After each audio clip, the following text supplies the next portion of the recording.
Hoy vamos a hablar de cómo evitar los tóxicos en la alimentación. Vamos a hablar específicamente de disruptores endocrinos y vamos a intentar comprender de la mano de Carlos, que ahora veremos el gran conocimiento que tiene en el área de la toxicidad ambiental, un poco más acerca de esos tóxicos que a lo mejor nos parecen muy lejanos, pero no lo están tanto. Para los que no te conozcan, Carlos, voy a citar 2 o 3 cositas de tu experiencia. Carlos es divulgador científico. Desde hace más de 30 años viene hablando acerca de medio ambiente, acerca de salud, acerca de toxicidad ambiental. Ha sido reconocido con diferentes premios a niveles nacionales e internacionales. Por ejemplo, el Premio Global 500 de Naciones Unidas, que reconoce las 500 personas más influyentes, en este caso en el entorno del medio ambiente. Ha ganado también el Premio Nacional de Medio Ambiente.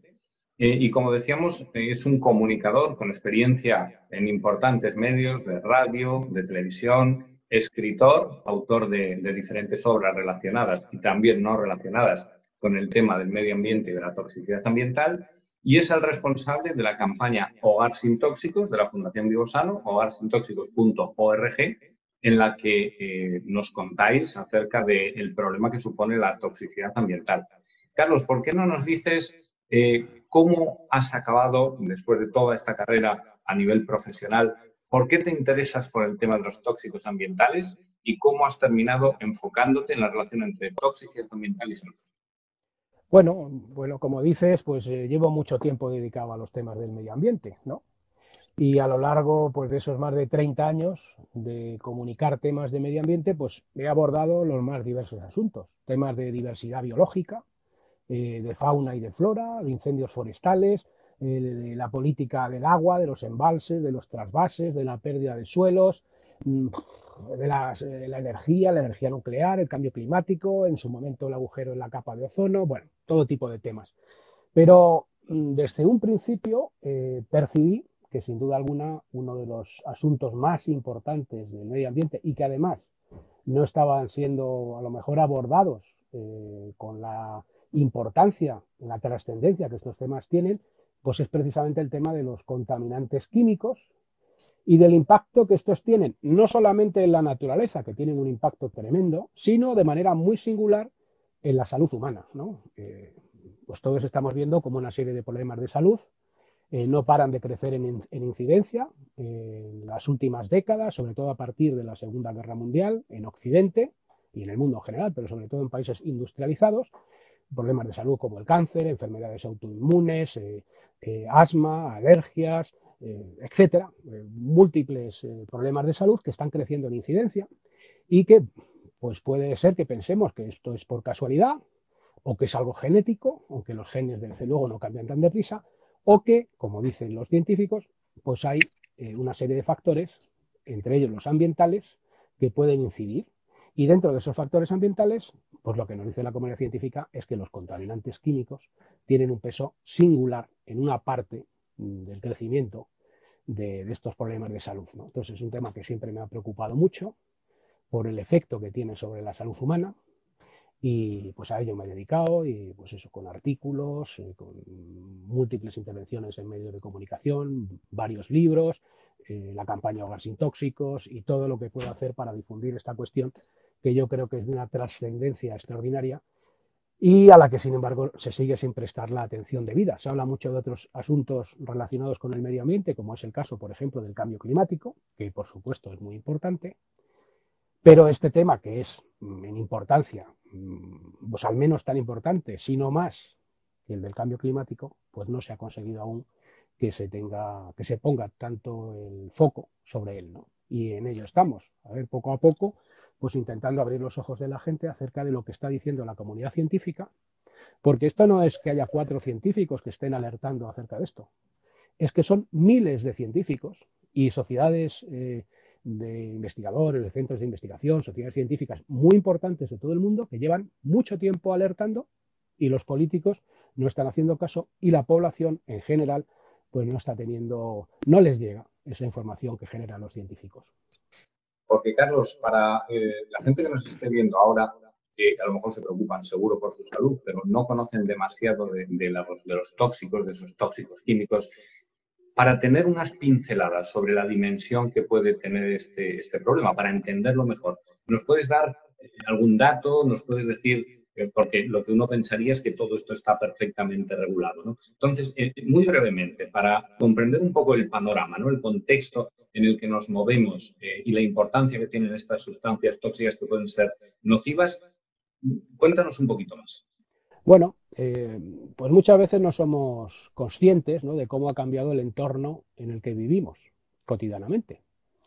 En algún libro lo he comparado con lo de la rana en la olla, ¿no?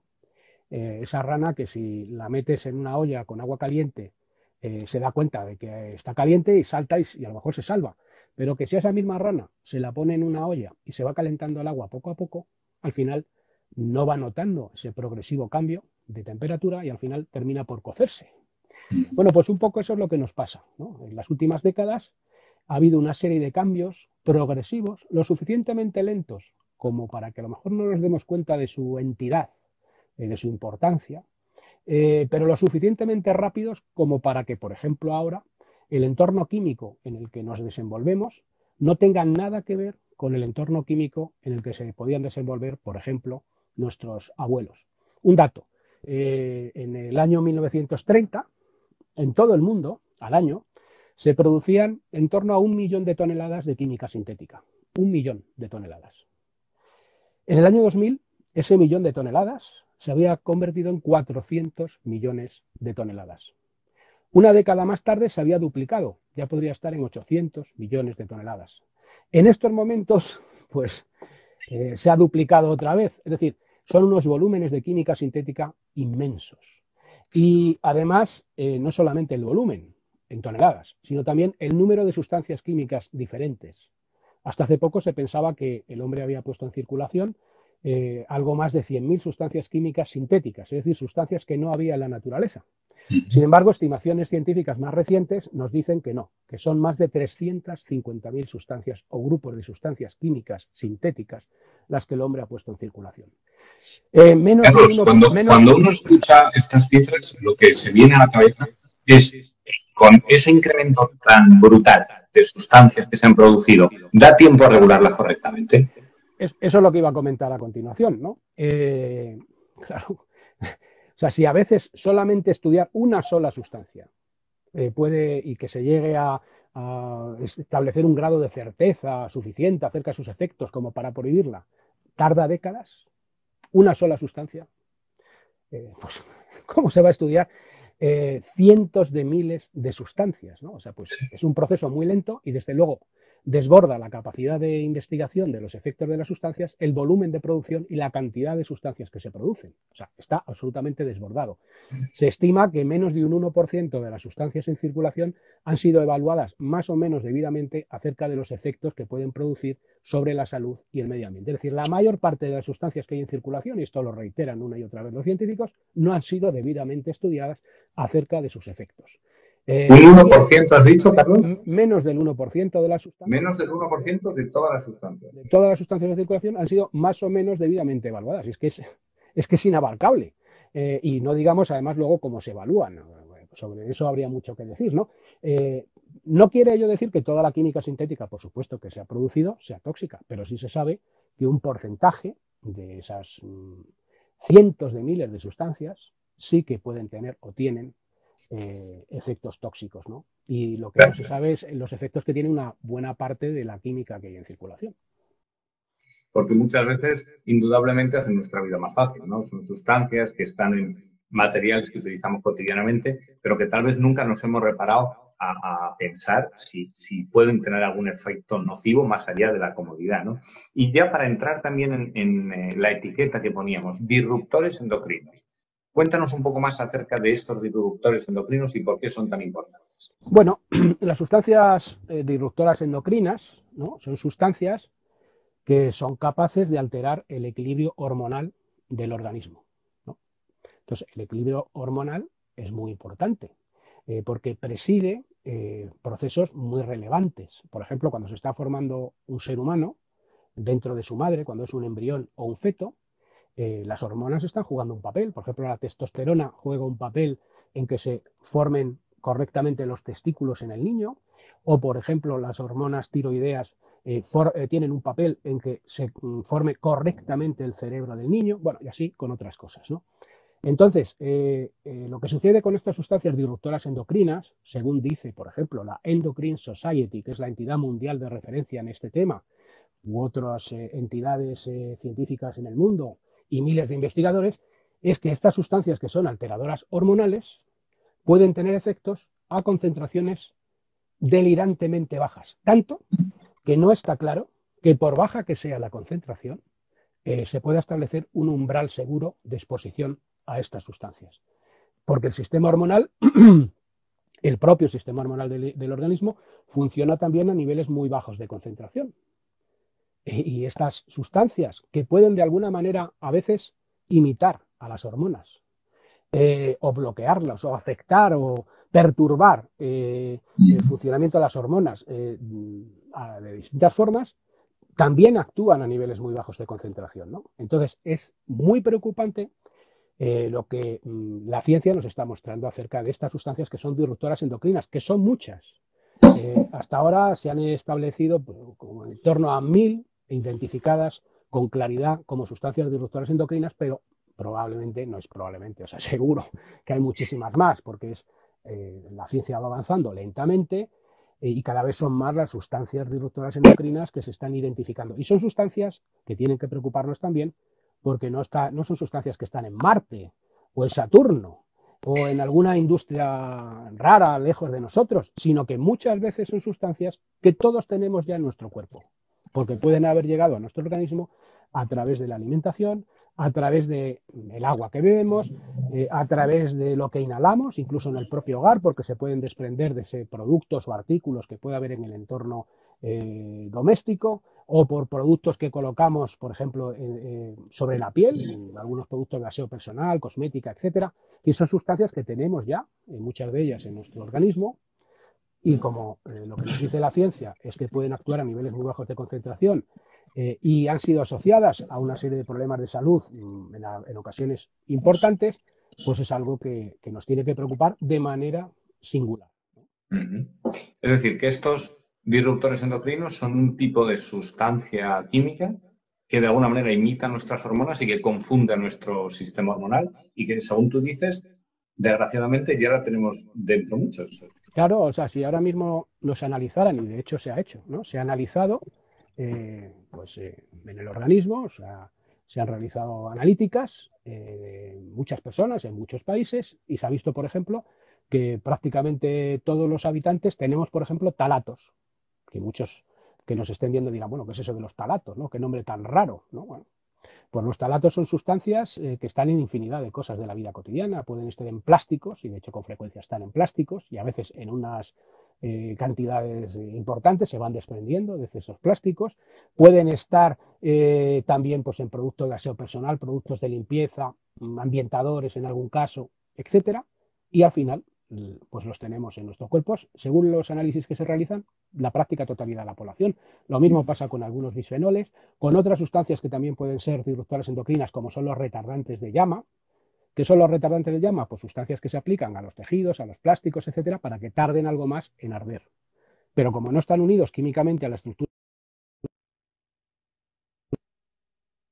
se van desprendiendo y también pues podemos incorporarlos. Hasta el punto, por ejemplo, de que los osos polares en el Ártico, a miles de kilómetros de donde estos retardantes de llama se utilizan, tienen en sus tejidos retardantes de llama y los científicos han visto que les están produciendo algunos efectos, por ejemplo, negativos sobre la reproducción. Compuestos perfluorados, bueno, sería la larguísima, residuos de pesticidas que también pueden ser alteradores hormonales, disruptores endocrinos. Infinidad de sustancias. Por lo que vemos un montón de sustancias, todas con nombres muy raros, pero que lamentablemente llegan a nuestro cuerpo y nos afectan a nivel hormonal, entre otros. Centrándonos ya en el tema principal, que son los alimentos, estos tóxicos que llegan por distintas vías a nuestro cuerpo, una de las vías que tienen de entrada, entiendo que es a través de lo que comemos. No sé si es muy importante, poco, ¿cómo es esto? Pues es una de las vías principales, sin duda alguna, la alimentación, por la cual algunos de estos contaminantes, muchos de ellos, pueden llegar a nuestro organismo, ¿no? O sea, está establecido y se ha visto que la alimentación es una vía muy importante, muy principal de exposición a contaminantes químicos, ¿no? ¿Qué contaminantes son estos? Bueno, pues son muy diversos, ¿no? Durante mucho tiempo se tenía, por ejemplo, la creencia de que, bueno, no pasaba nada con estar vertiendo a los ríos o emitiendo a la atmósfera sustancias tóxicas, porque se pensaba que el planeta era algo muy grande, que los mares eran muy vastos y que esto se diluía, ¿no? Y que no pasaba nada con verter y verter residuos tóxicos o con emitir sustancias químicas perjudiciales, ¿no? Lamentablemente, lo que vieron los científicos es que algunas de estas sustancias no solamente es que no desaparecieran y se difuminasen y diluyesen en la vastedad del planeta, sino que se concentraban. Y además no se concentraban en cualquier cosa, no, no. Se concentraban específicamente en los seres vivos, porque son sustancias de las que estoy hablando en este momento, bioacumulativas, persistentes, muy persistentes en el medio ambiente. Algunas de ellas se prohibieron hace décadas y todavía las tenemos en el cuerpo. Estas sustancias, como digo, pues al final se iban depositando en el lecho marino, organismos muy pequeños las incorporaban, otro organismo algo más grande las iba incorporando y a medida que se iba creciendo, o sea, que se iba subiendo en la cadena alimentaria, un pez más grande que se comía a los peces más chicos, la concentración en estos organismos mayores iba creciendo. Y como el hombre está en el top de la cadena alimentaria, en la cumbre, en la cúspide de la misma, pues al final pues se llevaba como en una especie de efecto boomerang, volvían esos contaminantes que había vertido al medio, ¿no? Entonces, estos contaminantes persistentes, por ejemplo, son uno de los motivos de preocupación en cuanto a los alimentos. Son contaminantes, por ejemplo, como los famosos policlorodifenilos, que también sonará muy raro a algunas personas, pero que muchos de nosotros los tenemos ya en nuestro organismo, como el famoso insecticida DDT, ¿no? Y su metabolito, el DDT, el DDE, o por ejemplo, como otras sustancias como las dioxinas, ¿no? Se van acumulando y entonces a través, por ejemplo, de alimentos animales muy grasos, ¿no? Porque muchos de estos contaminantes tienen una característica.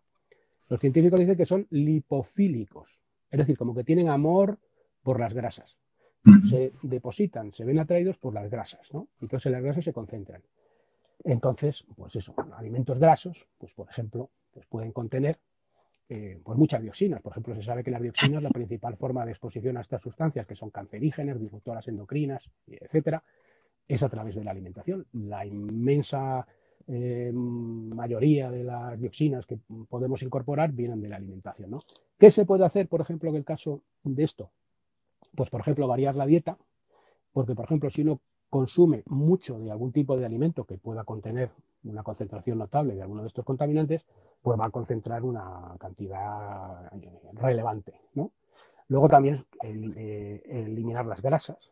Por ejemplo, uno come un filete, pues si sabes que en las grasas puede haber más presencia de estos contaminantes, pues eliminar esa grasa, ¿no?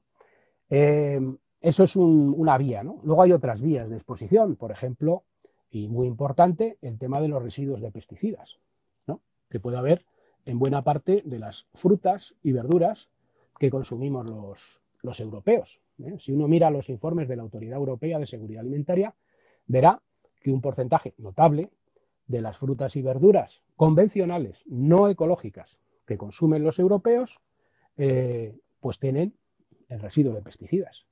Y claro, las autoridades nos dicen, bueno, no hay que preocuparse, porque sí, muchas frutas y verduras tienen residuos de pesticidas, pero no se preocupen ustedes porque hemos establecido unos umbrales de concentración seguros. Es decir, estos residuos de pesticidas suelen estar a concentraciones muy bajas y solamente nos van a causar daño si están por encima de esas concentraciones que nosotros hemos fijado. Eso está muy bonito, maravilloso, pero lamentablemente lo que nos está diciendo la comunidad científica es otra cosa. No hay que confundir lo legal con lo seguro. Y no hay que confundir lo que nos dicen las autoridades con lo que nos dice la ciencia, ¿no? Porque uno puede pensar que lo que nos dicen las autoridades es lo que nos dice la ciencia, pero a poco que uno sepa de estas cuestiones, verá que las autoridades no suelen hacer demasiado caso en estos temas de lo que les está diciendo la comunidad científica, sino a lo mejor están haciendo más caso de lo que les dicen las industrias o la ciencia, entre comillas, de las propias industrias, y no tanto la ciencia académica independiente, ¿no? Este es un tema, Carlos, que muchas veces cuando te pones a hablar este asunto, ¿no? Como agente, tanto has hablado de dos temas. Por un lado, la acumulación en la grasa animal y por otro lado, los vegetales también en forma de residuos de pesticidas, ¿no? En ambos casos sí existe una evidencia científica que hable de que hay un riesgo, de que por ejemplo, esos pesticidas, ¿no? Que a lo mejor son disruptores endocrinos, está demostrado que pueden estar presentes en esas frutas y verduras. Claro, sí. O sea, es que basta con mirar los propios informes de la Autoridad Europea de Seguridad Alimentaria, ¿no? Te oigo un poco lejos, Carlos. No sé si te Sí. están escuchando bien, yo tengo un poquito lejos. ¿Me oyes ahora bien o no? ¿Me oyes? Ahora. Bien. Sí. Bueno, pues es que basta mirar los informes de la propia Autoridad Europea de Seguridad Alimentaria y ahí ves los listados de pesticidas. En Europa hay autorizados unos 480 principios activos pesticidas diferentes, es decir, insecticidas, fungicidas, herbicidas, etcétera, ¿no? Y mirando esos listados y mirando luego los listados que se han hecho de aquellos pesticidas que son o pueden ser disruptores endocrinos, hay un listado, por ejemplo, realizado para un informe que se hizo para el Parlamento Europeo que cita 162 pesticidas que son o pueden ser, con distintos grados de evidencia acerca de ello, disruptores endocrinos. Entonces, consultando esos listados, pues ves que muchos de esos pesticidas a los que nos exponemos a través de la alimentación, muchos, son o pueden ser pesticidas que son disruptores endocrinos. Y como antes decía, la comunidad científica comenta, por activa y por pasiva, en informes muy serios, que para aquellas sustancias que son disruptoras endocrinas no está claro que haya un umbral, un límite seguro, claro. Así que está muy bien que se fijen unos niveles sobre el papel seguros, pero no es lo que nos está diciendo la comunidad científica acerca de estas sustancias. Y luego hay aspectos muy claros que los puede comprender cualquiera. La evaluación oficial del riesgo toxicológico de las sustancias se hace sobre una premisa que no se da en la vida real. Se estudia el riesgo, y no diremos de qué manera, sería muy largo, pero habría mucho que decir al respecto de cómo se llega a evaluar el riesgo, pero de una sustancia aislada. Es decir, como si una persona, en un momento dado de su vida, solo se estuviera exponiendo a una sola sustancia. Sin embargo, tú analizas el organismo de una persona en un momento dado y no hay una sola sustancia. Hay decenas de sustancias diferentes. En una sola fresa, en un solo melocotón, en una sola pera, en una sola manzana, puede haber 10 pesticidas al mismo tiempo.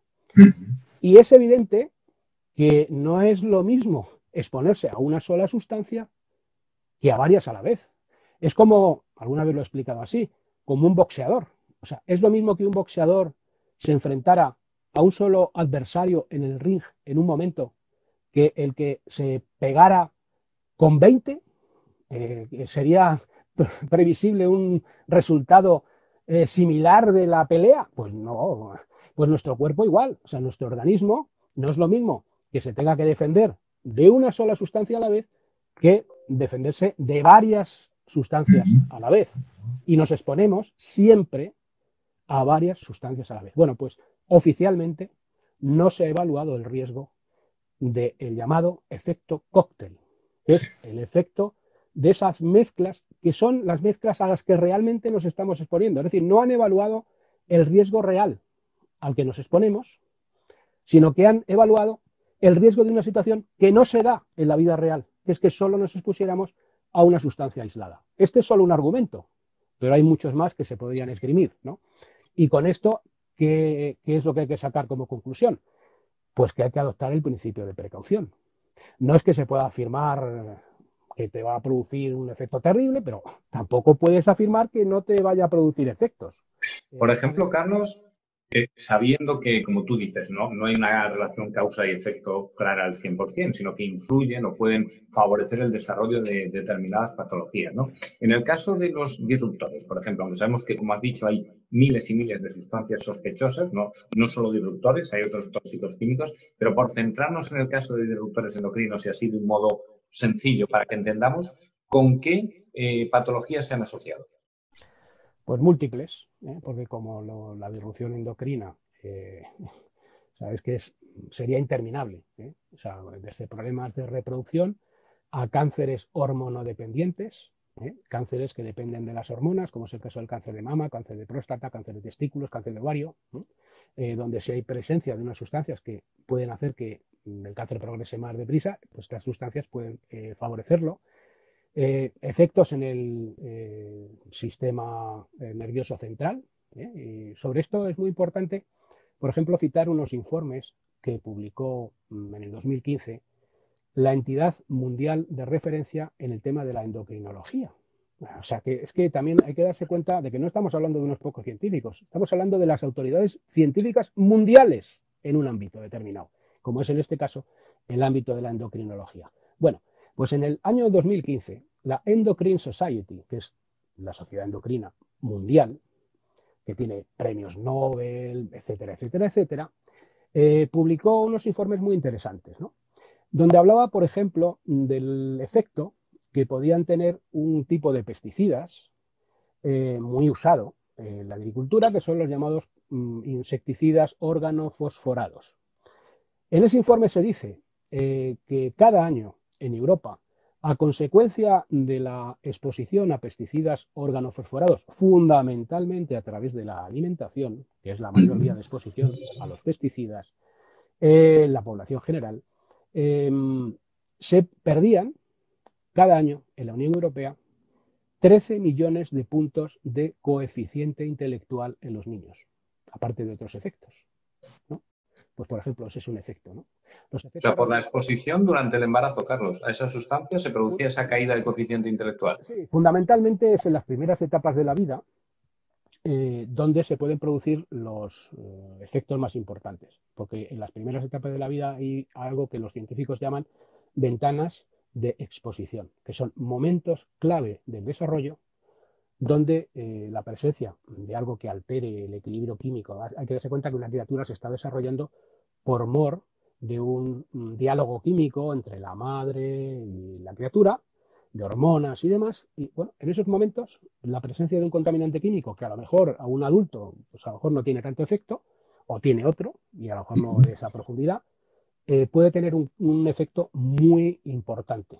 Y es algo también muy interesante lo que comentan los científicos acerca del origen fetal de las enfermedades de adulto. Es decir, que a lo mejor el que una persona a los 20 años tenga un cáncer de testículos o tenga una mala calidad del semen, con una subfertilidad, a lo mejor no es algo que se ha originado en su juventud, sino a lo mejor algo que se incubó, por decirlo de alguna manera, cuando estaba dentro del seno materno.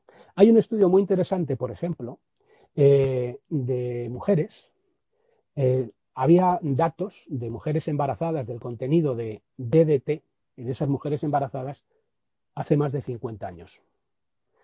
Después se vio lo que pasaba con sus hijas, más de 50 años después. Bueno, pues aquellas hijas de aquellas madres que tenían unos niveles determinados de DDT tenían mucho más riesgo 50 años después de tener cáncer de mama.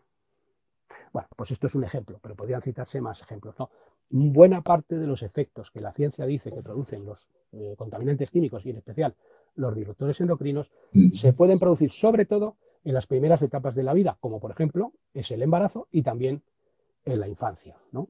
Por eso es muy importante, especialmente en la infancia y en el embarazo, por ejemplo, la alimentación ecológica.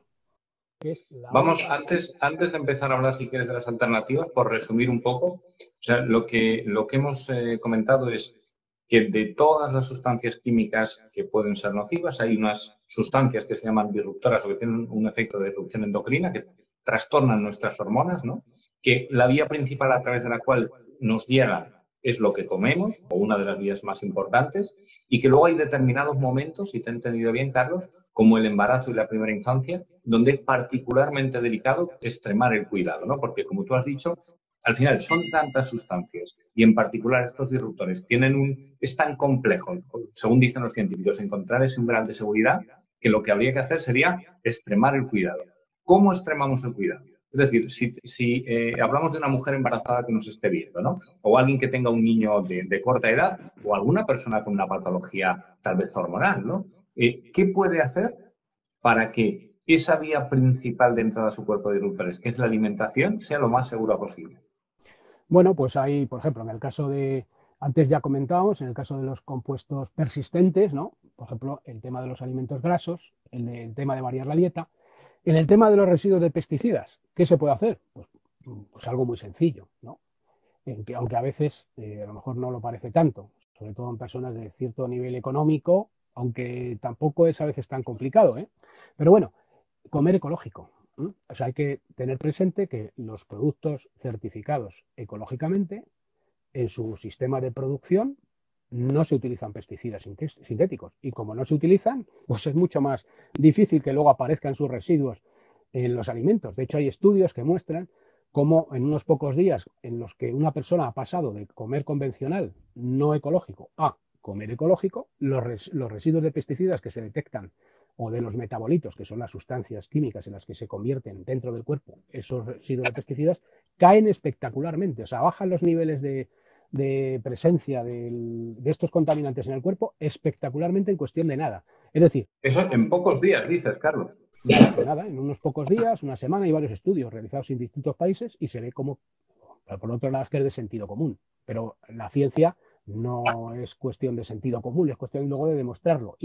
Aunque no sería necesario, porque es evidente, claro, si estás comiendo cosas en las que no se han utilizado pesticidas, será fácil que luego no aparezcan esos pesticidas en esos alimentos. Pero es que además hay estudios que lo muestran, ¿no? Que comes ecológico y en cuestión de una semana, unos pocos días, caen los niveles de residuos de pesticidas de una manera espectacular. Entonces, eso es muy importante. La alimentación ecológica, especialmente en periodos de la vida como es el embarazo o como es la infancia, especialmente en esos momentos, ¿no? Y luego, porque se habla de otras fórmulas, la gente dice, bueno, pues lavar bien la fruta y la verdura, con bicarbonato y no sé qué, con agua con bicarbonato, tal cual. Eso puede reducir una parte de los residuos de pesticidas. Pero es que sucede que, por ejemplo, hay unos pesticidas muy utilizados en la agricultura que son lo que se llaman los pesticidas sistémicos. ¿Qué es esto? Bueno, los pesticidas sistémicos son pesticidas que están diseñados para penetrar en el interior de la planta, de esa fruta, de esa verdura, penetrar dentro, para desde dentro de la planta, repartido por todo su interior, no por el exterior, actuar, ¿no? Muchas veces estos pesticidas sistémicos, que suelen ser fungicidas o insecticidas, incluso se aplican ya en las propias semillas. Sería curioso si alguno de las personas que nos está viendo se fuera a donde tienen los sacos de semillas con los que se cultivan pues muchos de los productos del campo, en la agricultura convencional, industrial, verían que hay semillas azules, semillas amarillas, semillas rojas. Bueno, y estas semillas azules, bueno, porque las han pintado. Las pintan para que nadie las confunda con unas semillas no tratadas y se la hagan harina con ellas o cualquier cosa que se envenenarían. Porque son semillas revestidas de pesticidas. Se llaman semillas blindadas o semillas tratadas y están hechas así para que tú siembras la semilla y cuando la semilla germina, empieza a incorporar a través de las raíces el pesticida que se reparte por el interior de la planta. Lo cual es un disparate porque ¿cómo sabes tú cuando siembras si luego va a haber supuestamente una plaga? ¿Qué es esto? O sea, estás usando un pesticida cuando no sabes si va a haber plaga. Bueno, al margen de eso, el hecho es que ese pesticida está dentro de la planta y no se puede eliminar limpiándola por fuera. Entonces puedes eliminar una parte de los pesticidas, probablemente, con el lavado exterior. Luego dicen también pelar la fruta y la verdura. Sí, pero es que precisamente cuando se recomienda comer fruta y verdura es porque la fruta y la verdura tienen una serie de sustancias beneficiosas, vitaminas, antioxidantes, que sobre todo están en la piel, en mayor cantidad. Entonces, bueno, pues eso, que lo más recomendable si se quiere reducir la exposición a residuos de pesticidas es optar por la alimentación ecológica. Que sí, que a veces es más barato la no ecológica, pero también hay un refrán que dice que lo barato sale caro. Entendido. O sea que la única opción realmente segura es optar por lo ecológico, porque con lo que nos estás diciendo, si ya llevan incorporado desde fuera, en ese caso, por ejemplo, aunque lavemos o pelemos, el impacto va a ser mínimo. No, es que es de sentido común. Y por otro lado, a ver, aquí vivimos en el mundo al revés, donde las cosas más anormales nos parecen normales, ¿no? Pero ¿qué es esto de producir alimentos envenenando la tierra, contaminando las aguas subterráneas, las aguas superficiales, contaminando los propios alimentos, acabando con la biodiversidad, por ejemplo, con la polinización, con los pájaros que están cayendo en zonas agrícolas a pasos agigantados sus poblaciones, o sea, un efecto ambiental tremendo? Pero bueno, producir alimentos es necesario estar envenenando la tierra y los alimentos para producir alimentos. Eh, a mí una cosa que me llama mucho la atención es un poco lo de la rana en la olla. Hay cosas normales, o sea, que nos parecen normales, ¿verdad? Pero en realidad son de ciencia ficción. ¿Qué es esto de que la industria química, porque esas semillas tratadas, la mayor parte de ellas las venden multinacionales químicas fabricantes de pesticidas? O sea, las semillas, que de toda la vida eran cosa de agricultores, están siendo controladas por fabricantes de venenos agrarios. Esto a mí me parece, pues no sé de qué película de ciencia ficción. ¿Qué es esto de que la industria química controle la alimentación mundial? Porque Sí. han creado una dependencia los agricultores, controlan también las semillas, en fin. Sería un tema, desde luego, Carlos, sobre el que hablar también largo y tendido, ¿no? Ciñéndonos al tema de la alimentación, cómo proteger nuestra salud, cómo eliminar los disruptores, antes de dar paso a preguntas, que vamos a permitir si alguien de los que nos está viendo quiere formular alguna pregunta que la realice.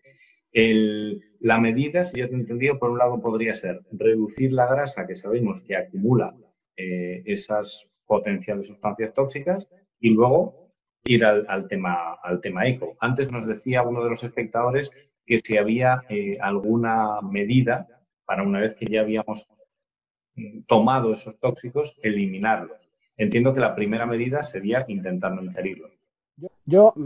A mí me parece muy bien que haya una gran moda con eso del detox y todo este tipo de cosas. Pero a mí es que, yo sinceramente, ¿no? Creo que la mejor cosa para desintoxicar es no haberse intoxicado antes. O sea que estar dejando que en nuestro cuerpo entren tóxicos que pueden causar efectos negativos y luego hacer para eliminarlos, pues no sé, estará muy bien, supongo, porque mira, si a lo mejor no hay otra cosa, pero yo creo que la mejor dieta detox es aquella que de partida previene que no te entren los tóxicos en el cuerpo. Es la más eficaz, la más real. De todas maneras, yo hombre, sí tengo algunas nociones de cómo eso de los detox y tal, pero no es lo mío. Lo mío es lo de los contaminantes químicos y además me parece evidente que la mejor desintoxicación que hay es aquella que impide que te entren los tóxicos en el cuerpo. Y es la más sencilla. Más vale prevenir que curar. Más vale evitar que entren los tóxicos en el cuerpo que luego tratar de eliminarlos, si es que se puede, que a algunos cuesta mucho eliminarlos. Y en cualquier caso, mientras los eliminas o no, te pueden estar causando efectos, ¿no? Esa es mi impresión, ¿no? Bueno, pues mientras esperamos si hay alguna pregunta más, te quiero preguntar, hemos hablado de los alimentos, el propio alimento, ¿no? Que puede tener residuos de pesticidas o de otros tóxicos, etcétera, pero además del propio alimento, en la forma de cocinarlo, en los utensilios que utilizamos, donde lo almacenamos, ¿eso puede influir de alguna manera? Sí, puede influir mucho, ¿no? De hecho, pues por ejemplo, en la campaña Hogar sin Tóxicos hemos sacado informes sobre el tema del bisfenol, el bisfenol A, sobre el tema de los calatos, etcétera.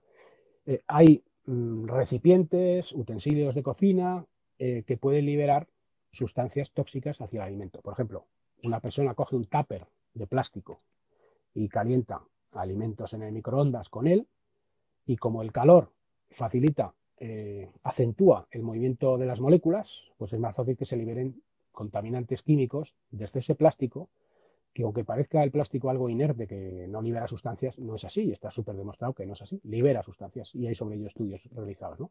Entonces, por ejemplo, calentar un tupper de plástico en el microondas con alimentos dentro, pues no se debería hacer, porque pueden migrar esos contaminantes al alimento. Luego está el tema de las latas, por ejemplo, en relación al bisfenol A, ¿no? Muchas de las latas de comida pues han venido siendo revestidas tradicionalmente en su interior por unas resinas epoxi, que contienen, por ejemplo, bisfenol A. Y este bisfenol se puede ir liberando hacia el interior, hacia el alimento y contaminarlo con bajas concentraciones, pero como son sustancias ligadas a procesos de alteración hormonal, pues no es preciso que haya unas concentraciones a lo mejor elevadas para que pueda, sobre todo en embarazadas o en niños, pero a lo mejor no solo, producir efectos, ¿no? Además, se está cambiando ahora el bisfenol A por otros bisfenoles, pero ya hay estudios, por ejemplo, realizados por una agencia del gobierno de Suecia, que muestra que otros bisfenoles pueden tener efectos semejantes al del bisfenol A. Es decir, mucho cuidado cuando se elimina una sustancia que se ha demostrado ya muchísimo que es tóxica o que tiene efectos tóxicos, por otra sin haberla estudiado tanto, que es lo que se suele hacer, ¿no? Y luego hay otros aspectos, por ejemplo... En el caso, Carlos, perdóname, de los envases, ¿podríamos decir, a grosso modo, que sería preferible ir hacia el vidrio? Sí, hay el vidrio, el acero inoxidable, bueno, pues son algunas opciones, el hierro colado, por ejemplo, para cocinar, ¿no? Lo siguiente que iba a hablar era del tema de las sartenes, ¿no? Por ejemplo, las sartenes antiadherentes, ¿no?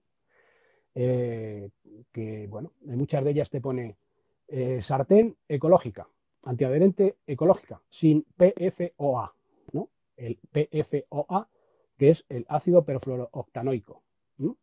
Que incluso, si alguien quiere, puede ver una película que hace año y pico se puso en los cines, protagonizada por Mark Ruffalo, que se llama Dark Waters, Aguas Oscuras, que habla del tema del PFOA, que ha producido unos estragos tremendos, ¿no? Eso, Carlos, es la parte negra que tienen algunas sartenes para que no se nos pegue el huevo cuando lo freímos, por ejemplo. No, es el revestimiento antiadherente que suelen tener. Sí. Algunas sartenes, ¿no? Pues ahí te ponen sin PFOA porque no contiene PFOA. Lo que yo no sé es si contienen un PF de otro tipo, porque no es solo el PFOA, se está hablando mucho de los compuestos perfluorados, que son estos del tipo de lo del teflón, etcétera, etcétera, que no es solo una sustancia a la que puede ser problemática o unas pocas, hay más, ¿no? Pero no hay datos, o sea, realmente no se sabe qué contienen algunos de estos revestimientos que sí, no tienen PFOA, pero no, yo no sé qué tienen. No es que pueda afirmar que tienen algo malo, es que no sé lo que contienen. Entonces aquí uno está haciendo muchas veces actos de fe en la industria o en las autoridades que en teoría controlarían las cosas, pero claro, es que no sabes que hay en las sartenes, ¿no? Entonces, yo por mi parte, sin decir si tienen o no tienen, estos que no pone que no tienen tal, yo por mi parte no uso sartenes con revestimientos de ese tipo. No sé, o sea, a lo mejor sartenes de acero inoxidable o de hierro colado. sí, de sartenes de hierro, sartenes, por ejemplo, de hierro colado. Yo tengo de hierro colado, ¿no? O sea, es tan terrible el tema de que se pegue algo alguna vez un poco, no sé yo, es que no creo que sea para... Sí, yo tampoco tengo gran experiencia en la cocina como para opinar, ya te digo, yo hago los huevos fritos y, y me salen regular. Mira, tenemos una pregunta aquí de MyMG que nos dice, hola, buenas, si compras frutas y verduras ecológicas para comerlas en crudo, ¿haría falta desinfectarlas? Y si hubiese que desinfectarlas, ¿con qué lo puedo hacer? Entiendo que tal vez pregunte con qué sustancia podría hacerlo que no tenga estos riesgos químicos. No sé si... No sé, es que eso ya se sale fuera de mi ámbito, porque el desinfectar se refiere a microorganismos, ¿no? Bueno, la fruta y la verdura, pues siempre hay que lavarlas. Pero yo no sé qué productos habrá y si alguno de esos productos que habrá para desinfectar habrá que tener también cuidado con ellos. No lo sé. Siempre se lava la fruta y la verdura, pero queda fuera de mi ámbito, puesto que se refiere a una contaminación microbiológica y no a una contaminación química, que es de lo que estamos hablando, ¿no? Entendiendo. Volviendo al tema de los químicos, Carlos, nos pregunta Baorloajo. Dice, la carne ecológica que viene en bandejas de plástico también puede estar contaminada, porque la carne ecológica, ya aprovecho y te pregunto, entiendo que aunque sea rica en grasa, pero al ser ecológica estaría libre de esas sustancias potencialmente perniciosas y de ser así, Si la metemos en un recipiente de plástico, viene una bandeja ahí con el plástico pegado, ¿estamos perdiendo esas virtudes? A ver, hombre, la carne ecológica, porque no solamente el tema, a lo mejor de los contaminantes estos persistentes a los que me refiero, también hay un tema muy importante. Por ejemplo, en Europa, y estos son datos oficiales, se consumen más antibióticos en el ganado cada año que en las personas. O sea, las cantidades de antibióticos que se utilizan en la ganadería convencional son superiores a las que consumen las personas en el continente, ¿no?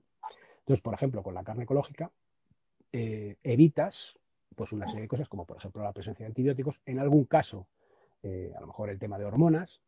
Se les alimenta además con productos ecológicos, o sea, no solamente lo que hemos comentado, sino que también se les alimenta con productos ecológicos más naturales, con lo cual a lo mejor algunos contaminantes que pudieran venir también por esa vía los estás evitando, ¿no? Pues en principio la carne ecológica evitas una serie de contaminantes, ¿no? En cuanto a lo del el plástico, ¿no? Pues es evidente que aunque sea la carne ecológica, el plástico pues genera el problema que decimos. Lo que pasa es que, por ejemplo, una bandeja de plástico en frío, pues a lo mejor no libera tanto, o sea, a lo mejor liberará algo. O sea, el tema hay que tener también a veces la cabeza fría, ¿no? Y ver las cosas de manera templada. Es decir, estamos rodeados de contaminantes químicos. No vamos a poder evitar todos los contaminantes químicos. Lo que hay que establecer son prioridades, ir paso a paso, con tranquilidad, haciendo lo posible por reducir la exposición, pero a lo mejor no vamos a poder reducir al 100%, pero bueno, si reducimos un porcentaje, estaremos dando posibilidad a que nuestro organismo tenga que lidiar con una cantidad menor de tóxicos, con una menor carga tóxica, y a lo mejor pues eso redunda positivamente en nuestra salud. Pero vamos, al final, pues sí, incluso en productos ecológicos encuentras que están en este de plástico y algo tendrán, pero bueno, por lo menos no tienen otras muchas cosas. O sea, es ir en positivo, reduciendo la exposición a tóxicos, pero a lo mejor sin obsesionarse, aunque sería deseable que en algún momento se redujera también el empleo de una serie de envases o de recipientes, ¿no? Y decir también que hay otra cosa en relación a los compuestos perfluorados, que antes hablaba de las sartenes, que son los papeles antigrasa. Muchos de estos papeles antigrasa, que se utilizan a veces para envolver alimentos, también pueden liberar compuestos perfluorados, ¿no? O sea, pero bueno, como digo, con tranquilidad, poco a poco. Si uno reduce, por ejemplo, el tema de algunas grasas animales que pueden contener residuos de tal. El tema de la alimentación ecológica, que ya con eso eliminas bastante el tema de residuos de pesticidas. Tienes cuidado con el tema de materiales en contacto con alimentos en la cocina. Bueno, estás quitando bastante posible contaminación, ¿no? Pues con ese mensaje, Carlos, nos vamos a quedar. Como tú dices, hay que mantener la cabeza fría. Vivimos en una sociedad que estamos rodeados de nuevas sustancias químicas y todas las que se producen y no podemos ignorarlo ni podemos pretender estar 100% libres de ellas. Como tú dices, hay que priorizar, ¿no? Hay que conocer la realidad antes de que suframos las consecuencias. Y en ese sentido, en la página web, en hogarsintóxicos.org, tenéis distintos libros que además se pueden descargar gratuitamente que informan de todo esto, ¿verdad? Sí, bueno, hay informes muy importantes sobre el tema de, por ejemplo, sobre temas muy importantes como, por ejemplo, el bisfenol A, sobre los talatos, muy detallado. Está el libro Hogar sin tóxicos de la campaña, que se puede descargar gratuitamente, que da consejos. Está el libro de Embarazo sin tóxicos, donde se dan una cantidad de datos extraordinaria, aplicable no solamente en el embarazo, aunque sea más importante en él, sino en general. Los consejos que se dan ahí para reducir tóxicos de manera muy amplia son muy útiles. Tenemos el libro Infancia sin pesticidas, bueno, la página web con infinidad de información, y en eso estamos continuamente generando información y haciendo que lo que dice la comunidad científica, que normalmente muchas veces no llega a la población, no somos más que mediadores entre lo que dice la comunidad científica, lo hacemos llegar a la población. Y ahí hay muchos consejos y muchos datos que yo creo que pueden ser de gran interés para las personas que nos están viendo. Seguro que sí, Carlos. Pues muchísimas gracias. Hogarsintóxicos.org, recordad, para tener muchos recursos y compartirlos. Gracias por tu tiempo de nuevo, por la generosidad con todo el conocimiento que has acumulado a lo largo de tantos años, por la dedicación con la que trabajas, de la que todos los que te conocemos podemos dar absoluta fe. Y bueno, gracias también a todos los que nos están viendo. Si quieres dar algún mensaje final, Carlos, a la gente que nos sigue. Nada, pues sobre todo ir en positivo. Primero, hombre, primero agradecer la posibilidad de llegar a más gente, ¿no? Eh, pero sobre todo en positivo. O sea, es mucho lo que podemos conseguir de reducir la exposición a tóxicos. Puede redundar muy positivamente en nuestra salud y en la salud de los nuestros. Y eso, siempre ir con tranquilidad, informándose en la medida que uno pueda y poco a poco ir dando pasos, porque al final lo podemos conseguir. Tenemos más poder los ciudadanos, además ya no solamente lo que podemos hacer en nuestro ámbito personal más inmediato, sino también de influir con nuestros, por ejemplo, las decisiones de consumo, influir en las empresas y en las administraciones. Esto va creciendo poco a poco y al final creo yo que lo lograremos con el apoyo de todos. Perfecto, Carlos. Muchísimas gracias por tu tiempo. Muchas gracias a todos los que nos estáis viendo y nos seguimos viendo. Un abrazo. Un abrazo. Hasta luego.